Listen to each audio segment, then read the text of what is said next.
नमस्कार दोस्तों, मैं एस्ट्रोलॉजर सुनील स्वागत करता हूं आप सभी दर्शकों का मेरे YouTube चैनल ज्योतिष वचन में। और आज की वीडियो में हम बात करेंगे व्रत के ऊपर। जो माता बहिनी व्रत करती हैं उनको क्या ध्यान रखना चाहिए, क्या ध्यान रखने की जरूरत है। देखिए, सभी माता बहिनों की आस्था होती है। हमारे व्रतों में, हमारी धार्मिक मान्यताओं के अनुसार व्रत की बहुत बड़ी महिमाएं बताई गई हैं। और व्रत रखना, उपवास रखना, ये सब चीजें अपनी मनोकामना पूर्ति के लिए रखती हैं। बिना मनोकामना के लिए तो कोई किसी चीज में सोचता ही नहीं है, ये आप भी जानते हैं। जब हमारे कोई कार्य में रुकावट आती है किसी भी प्रकार की, तो हम व्रत या उपवास रखने की सोचते हैं। या कई बार हम भगवान से जब रुकावट नहीं भी आती है तो भी हम एक अच्छी हमारे भविष्य के लिए या सुख समृद्धि की कामना के लिए, इन सभी मतलब कहने का मतलब कोई ना कोई कामना के लिए हम व्रत या उपवास रखने की सोचते हैं। तो हमारी माता बहिनें धार्मिक भावनाओं में ज्यादा लिप्त तो रहती हैं और इस वजह से पुरुषों के बजाय माताएं ज्यादा व्रत रखना उचित समझती हैं और वो रखती भी हैं।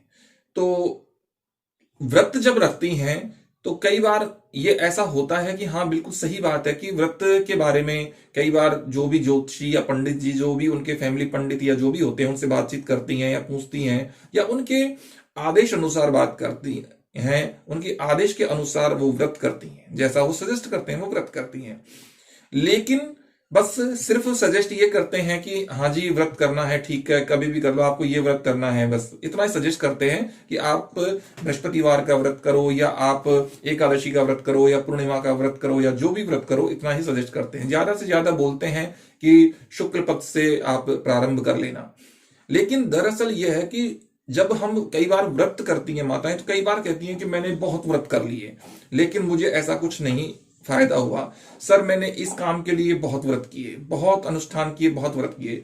देखिए, किसी भी कार्य को करना, उसके अगर पूर्णतः आप उसके नियम अनुसार नहीं करते हैं तो निश्चित मानिए कि आपको फायदा नहीं मिलेगा। और सबसे बड़ी बात यह है कि आप कभी भी व्रत को, मुझे लगता है कि पूर्ण तरीके से नहीं करते हैं। और एक ऐसी गलती जिसका पता तो आपको आज तक है ही नहीं, जो आप करते हो व्रत से पहले, और मुझे लगता है कि 99% हमारी माता बहिनें इस गलती को करती होंगी। तो आज मैं आपको वो गलती और वो जरूरी कार्य यहां बताने जा रहा हूं। और इसको अगर आप ये 4-5 नियमों को ध्यान में रखते हुए अगर करेंगी व्रत, तो मुझे पूरा विश्वास है कि आपका जो आपकी मनोकामना है वो जरूर पूर्ण होगी। एक तो देखिए, किसी भी कार्य को करने से पहले उसका संकल्प लेना जरूरी है।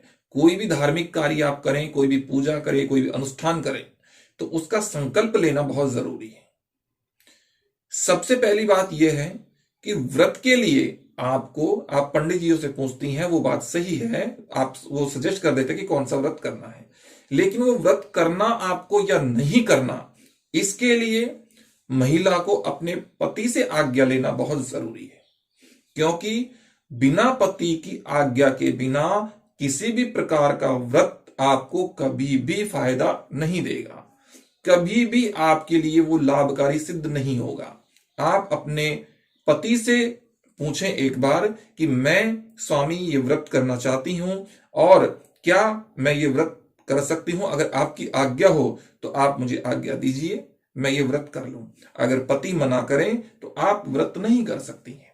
इसलिए पति की आज्ञा लेना बहुत जरूरी है। और यही आज के वीडियो की जो सबसे इंपॉर्टेंट बात है वो यही थी कि आपको कभी भी, चाहे आप कोई भी व्रत करें, आपको बिना पति की आज्ञा के बिना कभी भी व्रत नहीं करना चाहिए, पहली बात। दूसरी बात, आपको कभी भी आप व्रत करें तो स्त्री और शूद्र, इन दो को लगातार 3 व्रत एक साथ उपवास नहीं करना चाहिए। आप 2 रात्रि तक भूखे रह सकते हैं, 2 रात्रि तक उपवास कर सकते हैं, लेकिन तीसरी रात्रि में अगर कोई व्रत आता है तो लगातार उपवास नहीं कर सकते हैं, उसको आपको त्यागना ही पड़ेगा। आप अगली बार कर सकते हैं। इसके अलावा आप जो संकल्प लेंगे, किसी भी व्रत का आप संकल्प लेती हैं, तो संकल्प में आपको ताम्र पात्र में जल भर करके और हाथ में लेकर के और संकल्प लेना चाहिए और उत्तर अभिमुख, उत्तर की तरफ दिशा की, उत्तर दिशा की तरफ मुंह करके और आप संकल्प लें 3 बार ओम विष्णु विष्णु विष्णु बोल करके और अपने गोत्र, अपने नाम का उच्चारण करते हुए, अपने जगह स्थान का उच्चारण करते हुए और अपनी मनोकामना की सिद्धि के लिए क्या आप करने जा रही हैं उसका संकल्प लें। तो ये 3 काम जो मैंने अभी आपको बताए, ये बहुत जरूरी है। इसके अलावा आपको जो भी आप व्रत रखती हैं, जिस दिन भी आप व्रत रखती हैं, तो व्रत के दिन आप किसी भी काष्ठ, कोई लकड़ी वगैरह से दातुन वगैरह या ना करें। तो ये भी आप एक ध्यान में रखें। इसके अलावा आपको एक ध्यान ये रखना है कि जब भी आप किसी व्रत का प्रारंभ कर रही हैं, तो आपको, चाहे स्त्री हो या पुरुष हो या कोई भी हो, कि व्रत का जब भी आप प्रारंभ करें तो किसी भी प्रकार से कोई अधिक मास, कोई मल मास, कोई गुरु अस्त या कोई शुक्र अस्त ना हो, ये चीजें ना हो। इनमें किसी भी व्रत का प्रारंभ भी नहीं होगा और किसी भी व्रत का अंत भी नहीं होगा, यानी कि उद्यापन भी आप इनमें नहीं कर सकती हैं। इसके अलावा आपको और क्या करना है, इसके अलावा व्रत में आप किसी भी प्रकार से अगर मान लो अशुद्ध हो जाते हैं, तो आप शारीरिक क्रिया आपको स्वयं को करनी है। कहने का मतलब भूखा रहना करना ये आपको करना है और आप इसकी जगह पे अपने किसी भी भाई बंधु बांधव या कोई भी आपके घर के मेंबर से आप उस व्रत को करवा सकते हैं। तो जो उसकी पूजा वगैरह या जो भी होता है, पूजा विधि वगैरह, वो सब आप उनसे संपन्न करवाएं। इसके अलावा आपको वैधृति और व्यतिपात योग जिस दिन हो, उस दिन भी किसी भी व्रत की शुरुआत यानी कि प्रारंभ या उद्यापन आपको नहीं करना चाहिए। तो ये कुछ महत्वपूर्ण जरूरी समझने वाली बात थी, जिसमें सबसे सर्वप्रमुख मैंने आपको 2-3 बातें बताई कि अपने पति की आज्ञा के बिना कोई व्रत धारण ना करें। इसके अलावा जो सौभाग्यशाली स्त्रियां हैं वो, इसके अलावा दूसरा यह है कि आप कभी भी व्रत करें तो संकल्प लेकर के व्रत करें, बिना संकल्प के व्रत ना करें। अगर ऐसा आप ध्यान में रखेंगी, इन नियमों का पालन करेंगी, तो निश्चित आपको अपने कार्य में और उस व्रत की सफलता का असर दिखाई देगा।